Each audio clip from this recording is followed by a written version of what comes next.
मित्रों, दोस्तों, हिंदी कहानी के समकालीन संसार की हम बात करते हैं तो मनोज रुपड़ा, चरण कुमार फतीक, प्रेमचंद गांधी, राकेश मिश्र जैसे बहुत सारे नाम हैं। प्रेमवद, अखिलेश जी हैं।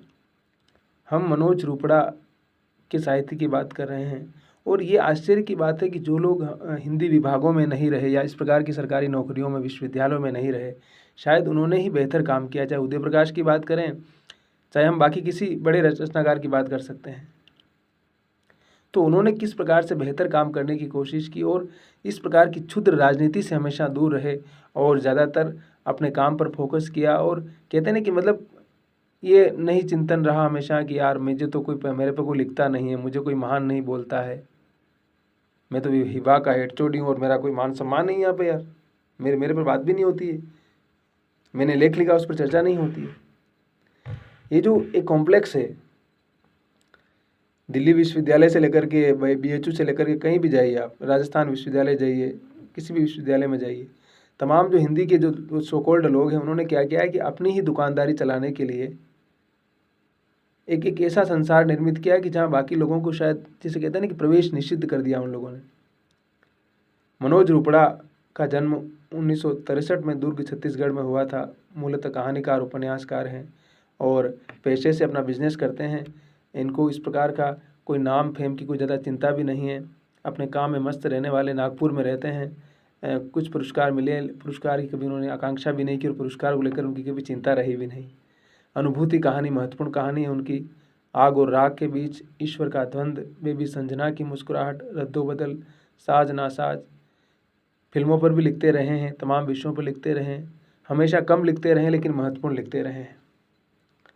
जो लोग दिन रात लिखने का दावा करते हैं और अपने आप को कहते हैं कि हम बहुत बड़े राइटर हैं, मुझे लगता है कि बहुत ज़्यादा लिखना भी कहीं ना कहीं आपके व्यक्तित्व को, आपकी प्रतिभा को खरोंची करता है।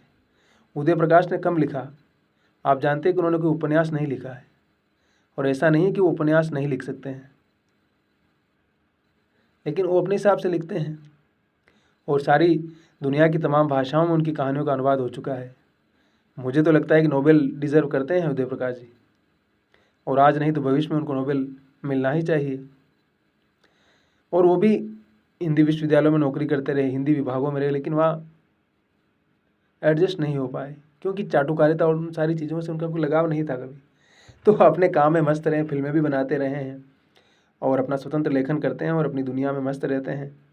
अपने गांव जाते हैं, उनका बेटा कहीं बाहर विदेश में, तो विदेश भी जाते रहते हैं, दिल्ली में रहते हैं, घूमते रहते हैं, अपना लिखते रहते हैं, पढ़ते रहते हैं और जीवन की एक सहजता, सरलता के साथ अपना काम करने वाले लेखक हमेशा इसी प्रकार का होना चाहिए। अगर वो बार बार इस बात की पीड़ा से पीड़ित है कि यार मेरे ऊपर लिखा नहीं जा रहा है, मैं तो चर्चा में नहीं हूँ, मेरे पर चर्चा क्यों नहीं करते हैं लोग, अरे बाबा मेरे ऊपर चर्चा करो भाई, मैं कितना बड़ा लेखक हूँ, मेरे पे तो बात ही नहीं हो रही है, मैं बड़ा आलोचक हूँ, बड़ा संपादक हूँ और बहुत बड़ा राइटर हूँ मैं, और उसके मरने के बाद हवा भी नहीं पूछती कोई उसको। तो इन सब चीज़ों से लेखक को निकलना चाहिए बाहर, और अगर वो अपना काम कर रहा है शिद्दत से तो लोग, ऑडियंस, पाठक आएंगे अपने आप उसके पास में। ऐसा कुछ करने की उसको आवश्यकता नहीं पड़ेगी मेरे हिसाब से। लेकिन अगर वो इस सब चीज़ों को नहीं समझता है तो वो जाने, उसका कार्यक्रम जाने। तो हमारे कहने का आशय, हमारे कहने का मतलब यही है कि इस चीज़ को समझने की आवश्यकता है। अगर हम इस चीज़ को समझते हैं और सरलता के साथ मनोज रुपड़ा की तरह अगर लिखते पढ़ते रहते हैं तो रिज़ल्ट अच्छा आएगा। और हंसते रहना है, मुस्कुराते रहना है, ज़िंदगी को जितना अधिक जिएंगे उतना ही ज़िंदगी को बेहतर कर सकते हैं हम।